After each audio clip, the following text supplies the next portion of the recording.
Hello everyone, myself Gaurav Tripathi. I scored 688 marks out of 720 in NEET UG 2024 exam.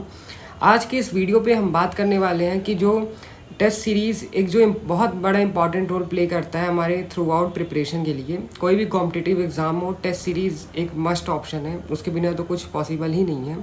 बात करें अगर हम specifically NEET की, तो टेस्ट सीरीज़ देने से ही, टेस्ट को देने से ही हमें एनालाइज होगा, हमें पता चलेगा कि हम कहाँ गलतियाँ कर रहे हैं, हमारी एक्यूरेसी क्या है, हमारी स्पीड क्या है। अगर आपकी स्पीड कम है अभी, तो अगर आप मल्टीपल टेस्ट देंगे तो फाइनली आपकी स्पीड इंक्रीज़ होनी ही होनी है। अगर आप अच्छे से चीज़ों को एनालाइज कर रहे हैं, जो आपकी गलतियाँ हुई उस पर सुधार करेंगे, काम करेंगे, तो ऑफकोर्स ये बात है कि आपका आगे बेनिफिट होना ही होना है। तो जो चीज़ें आप टेस्ट सीरीज़ में गलती करेंगे, आप वो चीज़ों को रिमेंबर करके रखेंगे और उसको सुधारेंगे, ताकि हम जो फाइनल एग्ज़ाम है वहाँ पे हमारी कोई गलती नहीं हो। तो उसको पहले आपका क्या काम है कि पहले आपको सारी चीज़ें, कंटेंट अच्छे से पढ़ना है, उसका रिवीजन करना है, टाइम टू टाइम टेस्ट देना है। टेस्ट देने के बाद ये नहीं कि अब टेस्ट दे दिया तो उसके बाद कुछ नहीं करना है। प्रॉपर आपको रिजल्ट आने के बाद एनालिसिस करनी है कि मैंने कहाँ गलत किया, मैंने किस तरीके से मिस्टेक की। एनालिसिस की वीडियो मैं एक सेपरेट वीडियो पे बात करूँगा, थोड़ा बड़ा हो जाएगा ये वीडियो, इसलिए उसको सेपरेट लेंगे वीडियो एक अलग से। उसमें मैं आपको पूरा बताऊंगा कि एकदम प्रो वर्जन में कि आप कैसे अच्छे से एनालिसिस कर सकते हैं टेस्ट की, उसको देने के बाद, और उससे आप अपनी गलतियाँ सुधार कैसे सकते हैं, जो मोस्ट इंपॉर्टेंट चीज़ होती है। तो क्या करते हैं, बहुत लोग टेस्ट देते हैं उसके बाद एनालिसिस नहीं करते हैं, तो हमें पता कैसे चला कि गलतियाँ कहाँ हैं। अगर आपको गलती पता चल गई तो उसको सुधारना कैसे है, ये सारी चीज़ें मैं बात करूँगा उस पर। इस वीडियो पे अगर हम बात करें स्पेसिफिकली, तो मैं ये बताने वाला हूँ कि जो मैंने अपने प्रिपरेशन के टाइम पे मल्टीपल टेस्ट सीरीज फॉलो की थी। मैंने बहुत सारे टेस्ट दिए थे XYZ इंस्टीट्यूट के, बात करेंगे आगे सबके बारे में।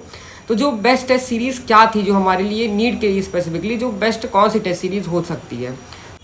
तो मैं अगर अपने बारे में बताऊं तो मैंने शुरू से ही ऑनलाइन पूरा PW से ही पढ़ाई की थी, चाहे नीट के लिए हो, चाहे बोर्ड्स के लिए हो, चाहे CUET और अदर एग्जाम्स के लिए भी हो। तो टोटली मैंने पूरी पढ़ाई PW ऑनलाइन से ही की थी, यकीन वैसे 2.0 से।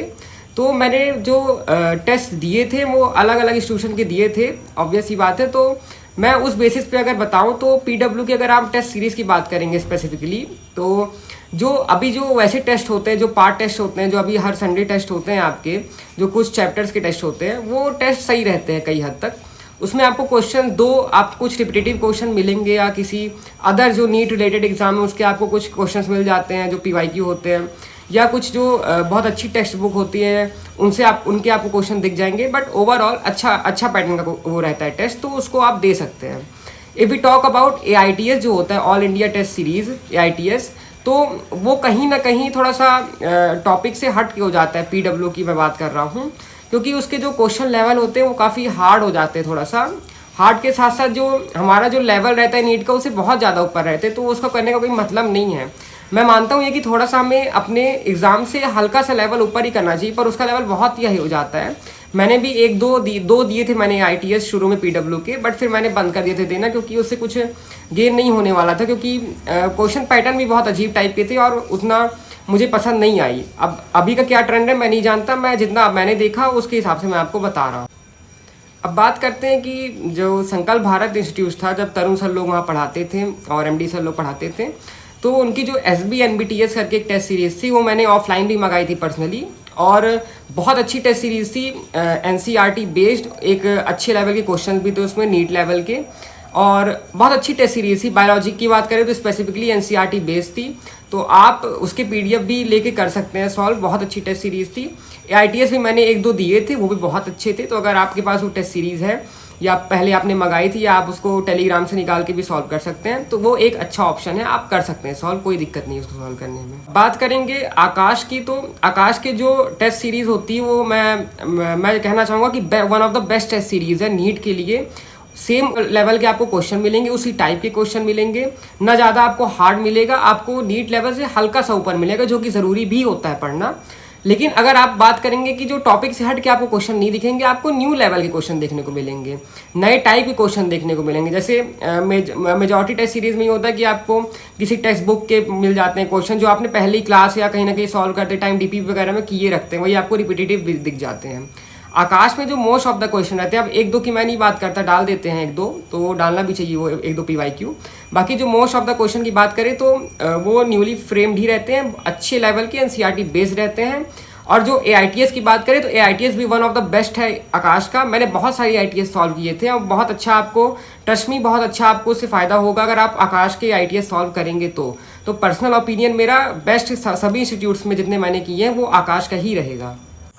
अब मैं बात करूं अगर एलन की टेस्ट सीरीज़ की, तो अगेन मैं यही चीज़ कहना चाहूँगा, जो मैं क्राइटेरिया बता रहा हूँ आपको, कि अगर आपका कंटेंट स्पेसिफिक ओरिएंटेड चीज़ आपको टेस्ट सीरीज़ में देखने को मिल रही है, ना ज़्यादा लेवल ज़्यादा आपका थोड़ा सा ज़्यादा चलेगा लेवल नीट लेवल से, जो मॉक टेस्ट में की बात करें तो थोड़ा सा ज़रूरी भी है लेवल हाई होना, है ना, क्योंकि कई सवाल से हमको दिख जाएंगे, तो इसलिए ज़रूरी भी है। तो बात करेंगे बेसिकली अगर एलन की टेस्ट सीरीज़ की, तो ज़्यादा मैंने पर्सनली उसके टेस्ट दिए नहीं थे, जो मैं बता रहा हूँ अपना ऑनेस्ट ओपिनियन।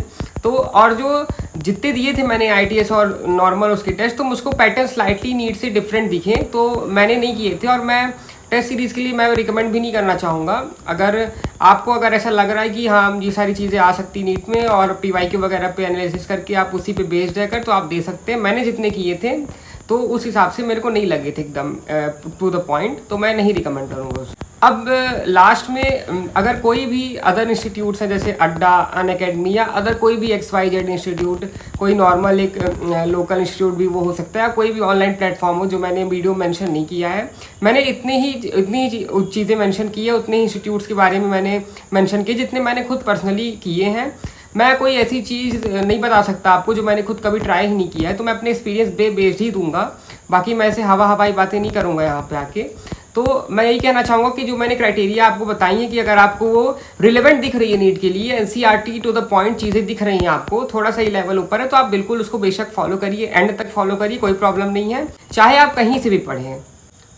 तो अब जो अगले वीडियो का टॉपिक होने वाला है, जैसा मैंने स्टार्टिंग में आपको बताया था कि डिटेल्ड एनालिसिस कैसे करें ताकि हमारी मिस्टेक्स इंप्रूव हो और रेगुलरली कंसिस्टेंसी के साथ हमारे मार्क्स इंक्रीज होते जाएं, है ना। हर एक टेस्ट के बाद आप देखेंगे खुद के आपके मार्क्स में आपको प्रोग्रेस देखने को मिलेगी। मैं इस वीडियो पे काम कर रहा हूँ, जल्दी उस वीडियो के साथ मिलेंगे।